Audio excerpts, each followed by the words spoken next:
que us heu perdut, perquè veig que veniu de mar. Heu tingut un bon tros fins aquí. Feu molt bona cara, vos, Normalment només veig gent de lo mas, lo traginer i lo carreter, quan venen a buscar la mercaderia, lo moliner, que li agrada venir a veure com creix lo blat. Però tot això no vos interessa gens ni mica, oi?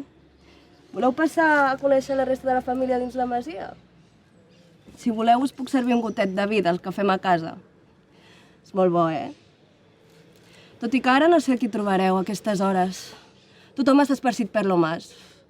Mons germans estan a l'hort, los treballadors i los braces estan a les terres de conreu, mon pare deu ser al bosc i la mare ha anat a buscar aigua.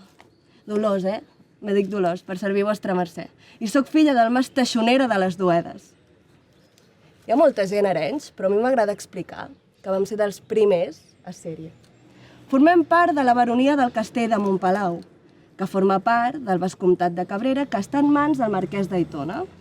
Abans, però, formaven part de Sant Martí d'Arenys, però poc. En lo 1574, en lo 1574, els caps de la Ribera de Mar s'han constituït en Consell General de la Universitat. Jo te'n podria explicar moltes, d'històries de la gent de Sant Martí d'Arenys, de l'Arenys damunt, que han decidit baixar a mar. Jo no sé què hi veuen a voler a mar, la veritat. Normal que després vulguin construir aquelles torres per si venen los corsaris. Fan una por. Bandolers? No. Suposo que com que visc aquí des de petita estic acostumada a la idea que poden aparèixer en qualsevol moment. A nosaltres no ens fa falta anar a mar. Amb la terra de lo conreu en tenim més que suficient per tot.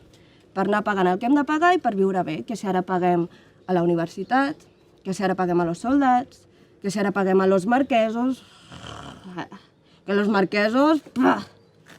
Els marquesos aquests, quan venen, els hem de pagar l'estança a ells i a la seva companyia. I a la marquesa, aquesta dona, li hem de donar confitures, li hem de donar regals perquè estigui contenta. No em facis estirar més de la llengua. Bé, me n'haig d'anar, que se'm fa tard, Si necessites res, em pots cridar i apareixeré per la finestreta d'aquí de dalt de la porta, que tothom diu que és molt maca. I haig d'anar a posar ja a bullir l'olla, que si no, se'ns farà tard. En fi... Déu vos guard, jo me'n vaig a fer feina.